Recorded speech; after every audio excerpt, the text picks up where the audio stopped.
খাটবো। স্বামী স্ত্রী তর্ক করে হাঁসের ঠ্যাং চেক করতে যাচ্ছে। শীতকালে দেখবেন পুকুর পাড়ে হাঁস একটা ঠ্যাং তুলে বসে থাকে, দেখেছেন কেউ? হ্যাঁ, মাস্টারের বহু মাস্টারকে বলছে মাস্টার দেখো, মাস্টার তো দেখো বইয়ের কাছে তাহলে আজকে হেরে গেলাম, তো কঠিন অবস্থা। মাস্টারের মন খুব খারাপ যে তাহলে করবো কি, খুব বিপদ। মেয়ে ছেলের বুদ্ধিটা দেখুন, বেশি বইয়ের কাছে গিয়ে ঘাড়ে ঘাড়ে করবেন না, যখন তখন বিপদ করে দিবে। এই দেখুন মেয়ে ছেলের বুদ্ধি। মাস্টার অপমান হয়ে চলে যাবার সময় ওর বউকে বলছে দাঁড়া একটা কাজ করি, বলে একটা ছোট্ট ইটের টুকরো নিয়ে হাঁসের দিকে এরকম করে মেরেছে। হাঁস দুটো পা বার করে ছুটছে, ভালো করে বুঝবেন। তখন মাস্টার বলছে জাহান্নামী মেয়ে দেখ কটা ঠ্যাং দেখ। তখন মাস্টারের বউ তারপরেও বলছে, ওদের বুদ্ধি দেখুন, বলছে মাস্টার এতক্ষণ ঠ্যাং কটা ছিল? বলছে একটা। বলছে দুটো হলো কেন? বলছে ইট মেরেছি তাই। বলছে মাস্টার সত্যি করে বলো, বাজার থেকে যে হাঁসটা কিনেছিলে ইট মেরে কিনেছিলে? না, তা তো ইট মেরে কেনা হয়নি। বলছে তাহলে ওই মালটার একটা পা ছিল। কি বললাম বুঝলেন না? ও সাবধান, বউকে ভালোবাসুন, তবে এত ভালোবাসবেন না যে আপনার ভালোবাসাও বুঝতে পেরে সুযোগে সদ্ব্যবহার। আপনি যেন আবার এটাও ভাববেন না ও মেয়ে লোক মানুষ, ওর বুদ্ধি নাই, আমি যা করব সেটাই। ওর যা বুদ্ধি, তোমার মতো পুরুষকে 4 বার কিষানগঞ্জে হাটে বিজবে। তুমি ওর বুদ্ধি জানো? ওর কত বুদ্ধি, একটা বলবো বুদ্ধি কত, বলি তাহলে লুঙ্গি সব খুলে যাবে শুনলে।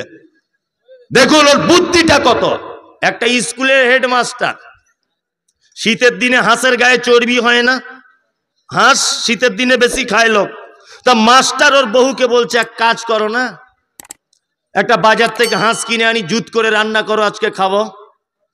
তা মাস্টারের স্ত্রী বলছে ঠিক আছে কিনে আনো। তা মাস্টার 400 টাকা দিয়ে একটা হাঁস কিনে নিয়ে এসেছে। তা মাস্টার ওর স্ত্রীকে বলছে আজকে জুম্মার দিন, নামাজ পড়ে এসে আমি ভাত খাবো, তুমি হাঁসের মাংস সব খেয়ে নাও, আমার আপত্তি নেই, রান দুটো আমাকে দিবে। রান বুঝেন তো, এই রান দুটো আমাকে দিবে, তুমি সব খাবে। ওর স্ত্রী ওই লেগ পিস দুটো আমাকে দিবে। ওর স্ত্রী জুত করে রান্না করতে করতে একটু সেন্ট ভালো হয়েছে, ফটাম করে একটা রান ক্যাড়ম্যার করে খেয়ে নিয়েছে। মাস্টার বাড়ি এসেছে, ওর স্ত্রী ভাতের সামনে বাটি দিয়েছে, একটা রান দিয়েছে। একটা রান দেখে মাস্টার বলছে ওরে আর একটা রান কই? মাস্টারের বউ তখন বলছে তোমাকে চাকরি কে দিয়েছিল কহতো? কেন চাকরি আমাকে সরকার দিয়েছে। বলছে তোমার মাথাতে মগজ আছে না গোবর? তো কেন তুই এরকম কথা বলছিস? তোর স্ত্রী বলছে তুমি দুটো রান যে চাইছো, হাঁসের ঠ্যাং কটা যে তুমি দুটো রান চাইতো? হাঁসের তো একটাই ঠ্যাং। মাস্টার তখন বলছে ওরে আমি 30 বছর চাকরি করছি হেডমাস্টারের, বইয়ে পড়ছি হাঁসের দুটো ঠ্যাং, রাস্তাঘাটে দেখছি দুটো ঠ্যাং, আর এই মহিলা বলছে একটা ঠ্যাং। এটা আশ্চর্য ব্যাপার। তখন মাস্টার বলছে বিয়াদব মহিলা, আমি বলছি দুটো ঠ্যাং। ও তখন বলছে বিয়াদব লোক কোথাকারে একটা ঠ্যাং। তর্ক করতে করতে মাস্টারের বহু বলছে যদি একটা ঠ্যাং প্রমাণ করতে না পারি আমি তোমার ভাত খাবো না।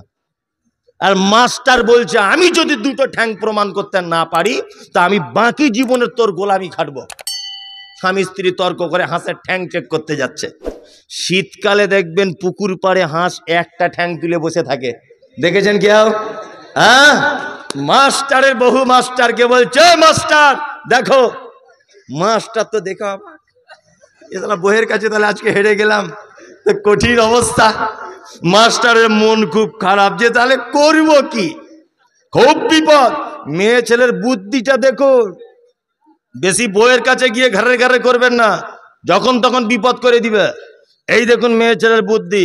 মাস্টার অপমান হয়ে চলে যাবার সময় ওর বউকে বলছে দাঁড়া একটা কাজ করি, বলে একটা ছোট্ট ইটের টুকরো নিয়ে হাঁসের দিকে এরকম করে মেরেছে।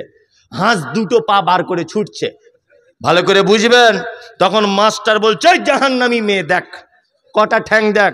তখন মাস্টারের বউ তারপরেও বলছে ওদের বুদ্ধি দেখুন, বলছে মাস্টার এতক্ষণ ঠ্যাং কটা ছিল?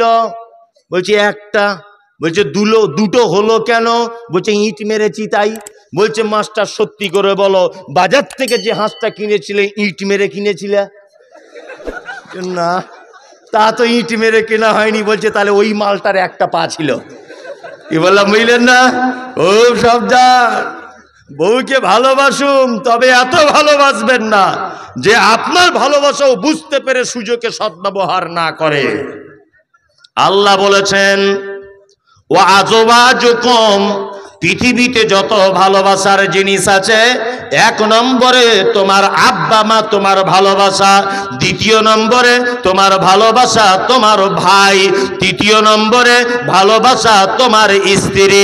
এখানে একটা জিনিস খেয়াল করে রেখে দেন, এক, আল্লাহ ভাইকে 3 নম্বরে এনেছেন না 2 নম্বরে? ভাইকে আল্লাহ 2 নম্বরে এনেছেন না 3 নম্বরে? 2 নম্বরে আল্লাহ ভাইকে নিয়ে এসেছেন। ভাইয়ের পরে কাকে নিয়ে এসেছেন? স্ত্রীকে নিয়ে এসেছেন। আজকে সমাজে যদি লক্ষ্য করে দেখেন, 100-র মধ্যে 95টা ভাই ভাই মিল নাই। কারো জন্যে নয়, বইয়ের কারণে মিল নাই, তাই না? বইয়ের কারণে মিল নাই। তার মানে আপনি আপনার বইয়ের কথা শুনে ভাইয়ের সঙ্গে সম্পর্ক কেটে দিতে পারবেন না। কারণ হলো এই, আল্লাহ 2 নম্বরে ভাইয়ের কথা বলেছেন আর তারপরে স্ত্রীর কথা বলেছেন। তার মানে মাঝখানে একটা গ্যাপ আছে। ভাই হলো তোমার মায়ের পেট থেকে জন্ম দেওয়া ভাই, তাই না? একই পেটে দুজনা ছিলে। আর স্ত্রী অন্যজনার বেটি, শুধু বিয়ে করেছে বলে তোমার স্ত্রী হয়েছে, তার মানে সে পরের বেটি। তোমার উপরে তার যতটা দরদ থাকবে, তার থেকে তোমার ভাই তোমার উপরে বেশি দরদি হবে। হবে কি হবে না? হবে। ওয়াইখওয়ানুকুম ওয়া আজওয়াজুকুম ওয়া আশীরাতুকুম, তোমার নিকট আত্মীয় যারা, তোমার বোন নিকট আত্মীয়, তাই না? তোমার মামা নিকট আত্মীয়। তোমার নিকট আত্মীয়রা হচ্ছে তোমার প্রিয়। ওয়া আমওয়ালুন ইকতারাফতুমুহা, তোমার উপার্জিত সম্পদ তোমার প্রিয়, টাকা তোমার প্রিয়, জমি তোমার প্রিয়, সোনা গয়না তোমার প্রিয়। অতিজারাতুন তাকশাউনা কাসাদাহা, তোমার ব্যবসা তোমার প্রিয়। এমন একটা ব্যবসা তোমার প্রিয় যে তুমি যদি আজান দিবে মসজিদে, হাইয়া আলাস সালাত, তুমি যদি মনে মনে ভাবো আমি নামাজ পড়তে চলে গেলে 5টা কাস্টমার কেটে যাবে, এই রকম লোক আছে না নেই? নামাজে গেলে 2টো কাস্টমার কেটে যাবে। তার মানে ব্যবসা তোমার কি মোহাব্বতের জিনিস। ওয়া মাসাকিন তারজাউনাহা, তোমার বাড়ি এটা তোমার ভালোবাসার জিনিস। একতলা বাড়ি করেছ, মার্বেল পাথর লাগিয়েছ, এসি লাগিয়েছ, বাড়িতে বাথরুমে গিজার লাগিয়েছ, সব কিছু কমপ্লিট করে দিয়েছ। আল্লাহ বলেছেন অতিজারাতুম তাকশাউনা কাসাদাহা ওয়া মাসাকিন তারজাউনাহা, তার শেষ পর্যায়ে তোমার বাড়িটা তোমার মোহাব্বত।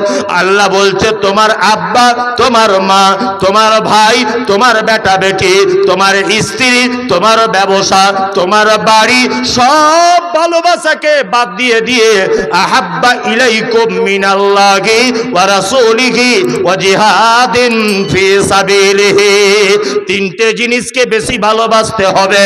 1 নম্বরে হলো তোমার আব্বা মা, তোমার স্ত্রী, সব আগে যে কটার নাম করেছি সবার থেকে বেশি ভালোবাসা লাগবে আল্লাহকে। তারপরে পরে ওয়া রাসূলিহি, আমার রাসূলকে ভালোবাসা লাগবে। ও জিহাদিন ফি সাবিলিহি, আর আল্লাহর রাস্তায় জিহাদ করাটাকে বেশি ভালোবাসতে হবে।